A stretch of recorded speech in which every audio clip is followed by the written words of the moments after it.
Today's video is more of a reflection of my time in Copenhagen. I didn't really go there with much of an agenda. As always, I hunt out vintage stores and great thrifting opportunities when I travel. This was no exception. I wasn't looking for a giant haul, maybe one or two pieces to sell and a few pieces for myself. And most importantly, I wanted all of the pieces to really make me remember this trip. We were pretty jet lagged when we arrived, but luckily we were able to get into our room right away. So we dropped off our belongings and then we ventured out. One of the first neighborhoods we came upon had an outdoor flea market. We arrived on a Saturday morning and people were just literally out in a square. Items were on blankets on the ground. The first thing that I wanted to find was a charm for my leather notebook. I'm really into these leather notebook covers and I like to find little charms or pendants to add to them during my travels. This is what I ended up getting at a department store, but initially at this flea market, I found this really pretty, it looked like an ivory pendant and it was gorgeous and I wanted to buy that, as well as a belt, but I did not have cash. We had not gone to the bank. There are very few places that we needed cash in Copenhagen, but this market was one of them. So unfortunately, I wasn't able to pick anything up, but I'll show you the things that I found. Yeah, this is handmade. Yeah, it was very modern in the 70s with these enormous buckles. Yeah, it's gorgeous. People made them with all kinds of funny things. That's beautiful. Yeah. I kind of stumbled upon this little square. I like that Uniqlo. It's cute. Oh, that's nice. Copenhagen.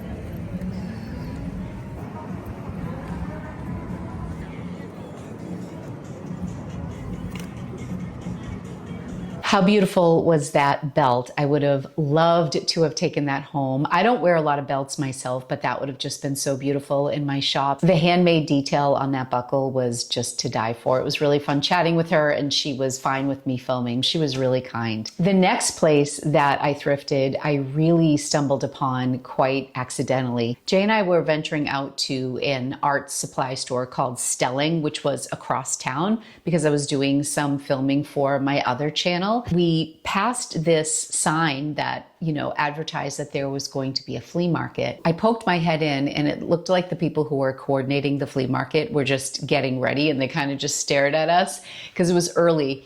And they said, oh, it doesn't start until noon. So we went across town. I did my thing at the art supply store, found some great things. But on our way back, we noticed that the whole street was closed down and everybody had their clothing and their goods right out on the street, which was just awesome. We are back. It started at noon, so it's been going just under an hour and it looks like it's a whole street. Who's a happy camper right now? Let's check this out.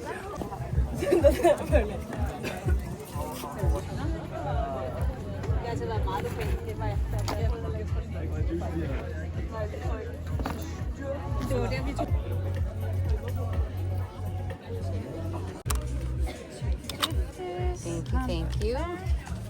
I was so excited that we stumbled upon this. And I really think that when you walk, instead of taking Ubers everywhere, there's just so much about a city that you can discover. And as you guys know, Jay loves to walk. So we walk a lot on vacation. We had walked by this street the day we arrived, and there were these giant boats that looked vintage. Like you weren't even sure if people were actually using the boats or living on the boats or whatever. But if any of you watch The Bear with Jeremy Allen White, in season 2, they send, I think his name is Malcolm, the pastry chef, to Copenhagen for training. Copenhagen is where Noma is, which is like one of the most famous restaurants in the world. They have all these Michelin level restaurants. They take their food very seriously in Copenhagen. Marcus, his name is Marcus. When they send Marcus to Copenhagen, he actually stays on a boat and it's this exact street. So it was so cool. If you go back and watch that video, it's from season 2. I believe it's episode 4 because we watched it while we were in Copenhagen. You can see so many of the sites that Jay and I saw. It was just so cool to watch it while we were there. Knowing that we were going to stop at the flea market on the way back, we did stop and get some cash. There was a scarf that I wanted to get that was literally the equivalent of like $1. And whatever our smallest bill was, she didn't have change for it. And the woman was going to give it to me and I just felt bad. So that was kind of a bummer, but it was still awesome to walk around this market. I ended up getting, Lumpy is sleeping on it, right? Lumpy, can I show my dress? I ended up getting a pair of Ray-Bans that were polarized from 2016. So she charged 100 DKK, which is about the equivalent of $15 for the Ray-Bans that I picked up and for this dress. I was drawn to this dress right out of the gate, Malene Berger. I had never heard of this designer. So this was on ModeSense. I'm never quite sure what it is, so I looked it up. It says ModeSense is an intelligent online purchase assistant and price comparison platform designed for luxury and designer fashion. So it kind of gathers inventory from over 950 partner stores and 40,000 brands, allowing you to easily find items. So that was the only place that I saw this, but the price that this dress was listed for on ModeSense was $575. So I was blown away. Plus it was a designer from the area. So this is just the kind of thing that was exciting for me to find. I went back to the hotel and I tried on this dress with the sunglasses, and it was really a funky look. I don't know if it's something I would actually wear, but it was really comfortable, very like Eileen Fisher vibes. This was a linen blend, which I could tell right away. So it's 42% linen, 34% cotton, and then 24% viscose. So I knew the fabric was really nice. It was the same vendor where I got the Ray-Bans. She charged me 100 DKK for this as well. So I spent $30 on polarized sunglasses from Ray-Ban with the case and this beautiful designer dress that retails for $575. So that's the price that I saw on ModeSense. Let me know if you know this designer because she was new to me, but I thought it was really cool. I think I'm gonna sell the dress. The collar's kind of funky, like if you snap it, it almost gives this like ruffle effect, or you can unsnap it and leave it open. And I kind of model it in both ways when I was wearing the dress at the hotel. But it was really fun, and I was so excited that I found something that fit me, something that was local to the area, a designer, and the Ray-Bans were just a bonus. I think the Ray-Bans are in my car, but you can see them on camera. Before we continue with more of my Copenhagen adventures, I want to thank today's sponsor, Okoa. I've been using Okoa now for a few months, and I really feel like I'm starting to see the long-term effects. This is a dual action lifting cream with immediate and long-term firming. And I affectionately refer to it as magic in a bottle. This is my alternative to Botox. As I'm aging, I'm noticing like the loose skin around my neck. And I love that when I apply this, it gives me this little subtle lift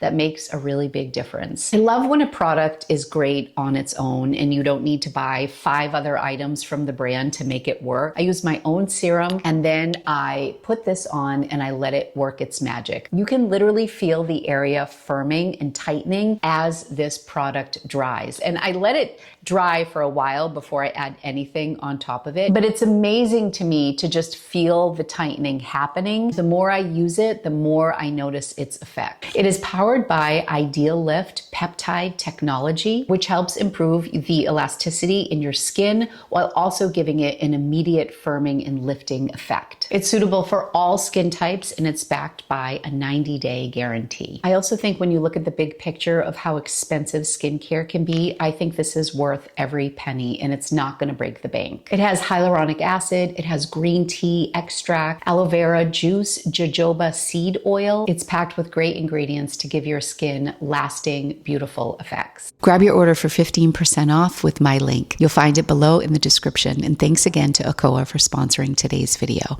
Now let's get back to Copenhagen. So I knew I had one day completely to myself. So I had planned to Uber over to a section of town that had a lot of vintage stores. I will say one thing about thrifting in Europe. A lot of the places I go to are highly curated and definitely more on the pricey side. That's why I was so excited to find that outdoor flea market because all of the vintage shops are very curated. And I saw a lot of the same shops in Copenhagen that I saw in Madrid. For example, I didn't didn't go into it, but there's a Humana. The other store is called Episode. So I walked through Episode. That's another one that I'm pretty sure was also in Madrid. And it's funny, we went to 2 different neighborhoods. This first day when I was solo, there were probably 2 or 3 blocks that were just loaded with vintage stores. I spent a ton of time in this one shop. It was definitely my favorite store of all the ones that I visited. It was called Carmen of Copenhagen. It was a literal treasure trove. I could have spent all day in this one shop. It felt more my age, my vibe too, because a lot of the vintage curated shops have a ton of like Y2K style cargo pants, slips that people will wear as a dress. You see a lot of the same things, but at Carmen, it was just unbelievable. And as I was checking out, behind the counter, I just literally saw a bag that was beautiful. And I said, that's a really beautiful bag. What is that? And she's like, oh, that's the owner's bag. It's a Birkin. And she's trying to figure out what to sell it for because she doesn't sell things that are that much money here. And I so badly wanted to just hold it. I was so curious what she was going to sell it for, but I didn't get the impression that they were going to sell it at the store. But it was like literally just sitting on the counter behind, and there was stuff everywhere.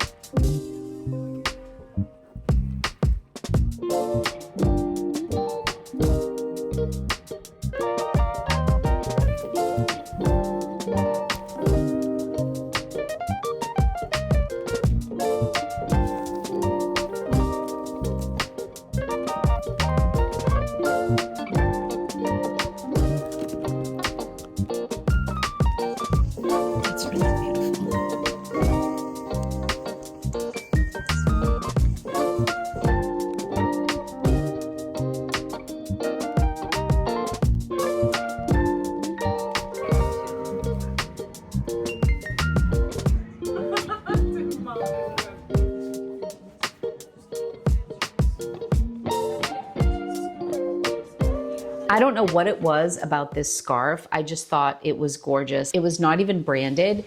I just wanted to find something that I would wear. She actually called her boss because there was not a price on this. She ended up charging me 350 DKK, which was about $50 in USD. I normally wouldn't pay this for a scarf, but it was really such a special moment for me, and I loved the store, and I really believe that I will wear this scarf. I did Google Lens this and try to see if there was a brand attached to it, but I did not see anything. It's like a silvery gray color. The pattern has like different shades of blue and a little bit of tan and black. I love buying things that I will actually wear. That's why I was a little on the fence about the dress, because I'm not sure that I'll wear that, but I was so excited about the designer side of that I'm not worried about selling that. I will definitely make my $15 back and then some. What would you price that dress at if you were going to list it? So after wandering through this neighborhood, I stumbled upon this bakery called Buka's. Somebody had recommended this bakery to me. So somewhere in my memory, whether it was a YouTube video, my son Anthony sent me a list from a friend who had visited Copenhagen. So I Googled really quickly, what are they known for? The pistachio croissant came up. So that is what I got. And oh my goodness, it was to die for. So I sat there and I actually did some sketching and some watercolor work, and the skies opened and there was a massive rainstorm. And I couldn't believe what a beautiful moment that was.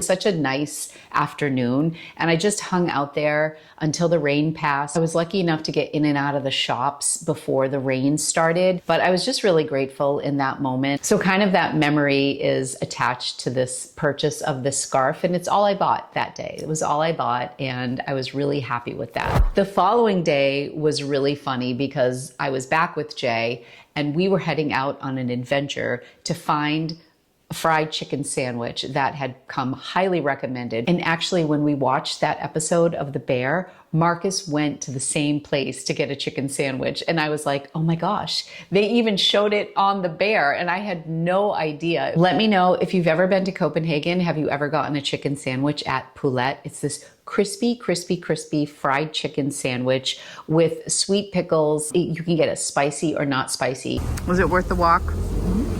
I'm so excited to dig in. I love walking.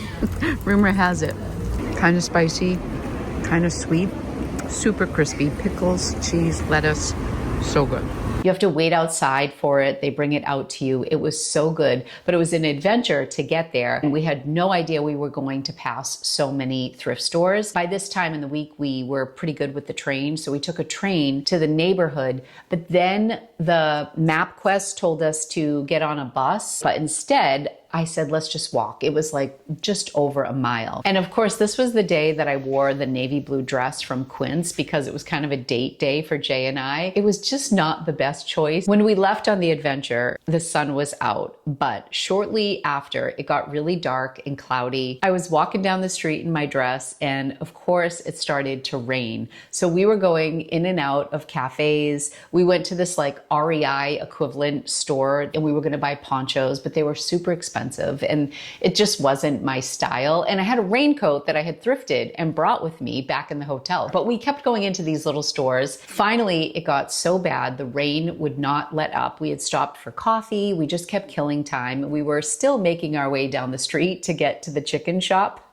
And we went into one of the vintage thrift stores called Decades, which was also in the neighborhood that I had been to by myself. I said, let's just buy rain jackets. Like, we're here, let's just buy something. I kept looking at trench coats because everybody in Copenhagen was wearing a trench coat. And all the women looked so chic, whether they were wearing their trench coat with Doc Martens or with like a cute pair of ankle boots and a chic pair of jeans and a scarf. Trench coats were everywhere. Now I have a trench coat at home, but I tried on this vintage trench coat that fit me great and I loved it. It was also lined with like a warm plaid liner, probably a wool blend. So we ducked into this store to look for something to wear in the rainstorm. Yeah, perfect. It's got a hood.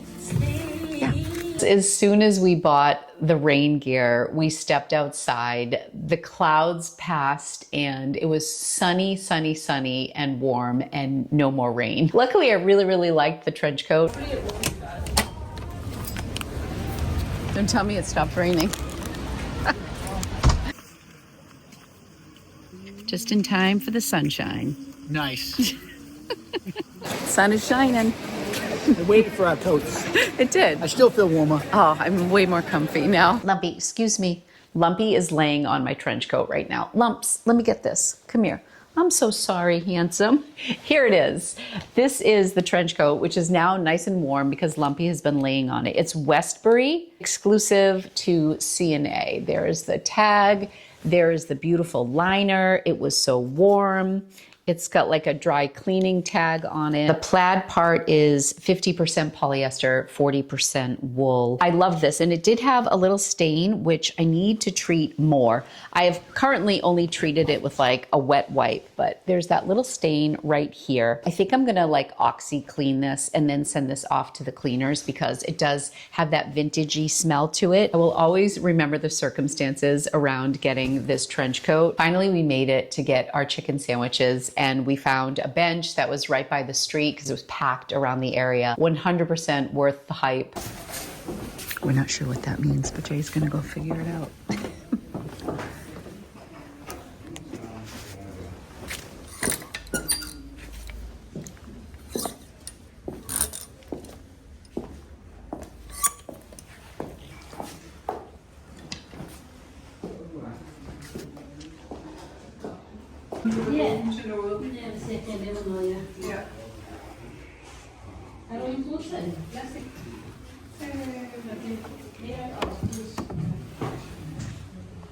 So not everything that I bought was vintage. One of the days we were traveling by train, we were transitioning from the M3 to the M2, and we were at this department store that is like the biggest department store in Copenhagen, which I was unaware. It's called Magazine du Nord. There's just floor after floor of beautiful things. Kind of reminded me of like a Harrods in London or like Bloomingdale's in New York City, where just like every floor is something different. I actually skipped the clothing floors because being a thrifter, it's no fun to go into a super high-end department store and see dresses that are actually cost $575. So I went to the houseware level because I just love to see all of the designs. That's such a defining design style to the area. So many beautiful things to see. I had so much fun. And in the end, I ended up getting 2 of the mugs from Royal Copenhagen. I'm still drinking my coffee from this morning, but I added ice to it before I started filming. These had never really been on my radar. Of course, I had heard of Royal Copenhagen, but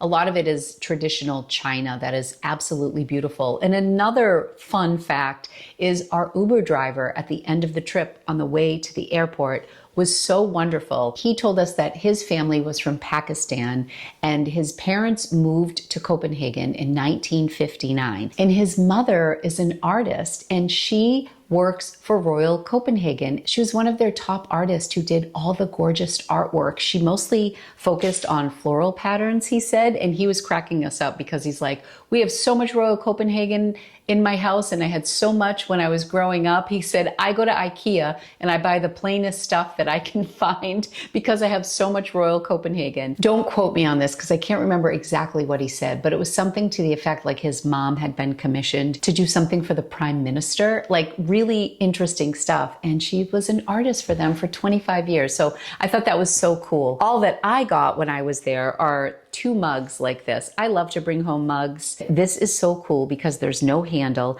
This is the fluted contrast mug from Royal Copenhagen. Combines beautiful design with functionality. Here, porcelain meets silicone, which takes on lovely colors and protects your hands against the hot contents of the mug. Now, of course, they had all these beautiful colors. What do I pick but the most beigey, basic color? And when I went to the register, I was a little self-conscious because they had so many beautiful colors. And I said to the woman, should I get like something brighter? There was a color very similar to this notebook. When I was doing my stationery shopping, I got a tube of watercolor paint that is very much this color, this vibe. So I was like, I should continue with that color. But of course I went for the tan. When I was confessing to the woman that I felt like I should add more color, she said, you bought exactly the ones that I love. I'm like, oh good, I'm glad you approve. And now that I'm home and I'm in my, very neutral kitchen, I'm not sad that this is what I got. So they were having a special on these 2, which I think typically sell for like $30, $35 a piece. If you bought them together, it was like under $60 if you got a set of 2, and you could pick any one of the colors except for yellow. There was a new yellow that was a new release and it wasn't part of the promotion. But aside from that, you could pick any color. So I got 2 of the same color. Oh, I have to show you the licorice we got because we bought so much licorice. I can't even believe it. Hold on. We went to Tivoli Garden, which was, I think, our first or second night there. So while we were at Tivoli Garden, I stumbled upon a shop that was within a gift shop or connected to a gift shop. And I thought they were truffles. It's called Lakrice Bulu. It's licorice. So I had no idea that this was like Copenhagen's famous licorice shop. We went crazy with this stuff. While we were at Tivoli Garden, we bought 2. There was like a pineapple, like a sweet pineapple, or strawberry pineapple that Jay liked. I got like the sea salt caramel. So we got like a fruity one and a salty chocolatey one. The inside is licorice and it's so soft and so delicious. Every time we went back to the hotel, we would grab a couple more, eat a couple more. Oh my gosh, we loved it so much. So Jay and I said, when we get to the airport, we're gonna hit this place hard. I haven't tried this one yet. It's the Copenhagen Summer. I'm excited to try that one. The lemon is so good. You wouldn't expect to put some of these flavors together, but they are so good. And there's usually like a layer of salt under the creamy part or the chocolate part before you hit the licorice. Oh my gosh, my taste buds are like exploding thinking about it. Passion fruit, this is one that is really popular. There's more in the kitchen. I'm embarrassed to show you how many we got. I always love to shop duty free before we hop on our flight, and I wanted to get something that was from the area. I've never heard of this brand called, I don't know if it's Skin or Scone. Let me know if you've ever seen this brand before, but it's body oil. My arms are so dry, and I always notice in the summer when I keep the windows open on my car, I look like a corpse. My arms get so dry. So I thought that this oil, and I didn't want to spend a lot of money, so this was pretty reasonably priced, and it smells so, so good. It was between this and a lip balm, and I'm like, I have so much lip stuff, so I went with this. And it's fantastic. I don't know if you can get it in the States, but it smells so good. It says it's orange, bergamot, cedarwood, omega-6, 9, and vitamin E. I can really smell the orange. It's so good. The other thing that I got is a silly thing that I like to get when I travel as well. I got this little YSL blush compact. Whenever I travel, I like to get these at the duty-free place. So I've picked up the bronzer. This is an eyeshadow compact. And then on this trip, I got the blush. I just think these cases are beautiful. They're refillable too. I've collected them, you know, over the course of a few years. And that's it. That is everything that I got in Copenhagen. I will do my best to leave addresses below. If you have any questions, let me know. Or maybe just streets, because I'm not sure about specific addresses of a lot of these places. Let me know if you've ever been to Copenhagen. It was such a magical place. The people were incredible. There were bikes absolutely everywhere. I really didn't know what to expect. I thought Copenhagen was going to be like a lot like Amsterdam. It was different, actually. I think it was very unique and beautiful. The people of Denmark are supposed to be among the happiest people in the world. There's actually a little book that I want to get. It's called The Little Book of Huga, I think is how it's pronounced. Danish Secrets to Happy Living. And they have all different versions of this book. So on my solo day, when I was going to all the stationery shops, if you want to see all the pen shops and art and stationery places I went, that's on Lori and Tata. But I sat down and I read like 20 pages. I just think that the Danish people are fascinating. And I would love to adopt some of their lifestyle traits. These books talk about the Danish philosophy of cozy living, comfort, togetherness, and well-being. So that is definitely on my TBR, to be read list for the summer. Thank you all so much for watching today. I hope you enjoyed getting a little glimpse of Copenhagen. Let me know if you've ever visited, what your favorite spots were. I got the cardamom buns the first day there. I got the chicken sandwich and the pistachio croissant. I could have eaten my way through that entire city. And of course, the licorice. I think I'm gonna try this, the Copenhagen summer. Let's try this one before we go. Oh, it's sour. Maybe strawberry. Thank you again to Okoa for sponsoring today's video. Be sure to click the link in my description and use code LORI15 at checkout to save 15%. I'm sorry, I'm talking with my mouth full. Love you guys.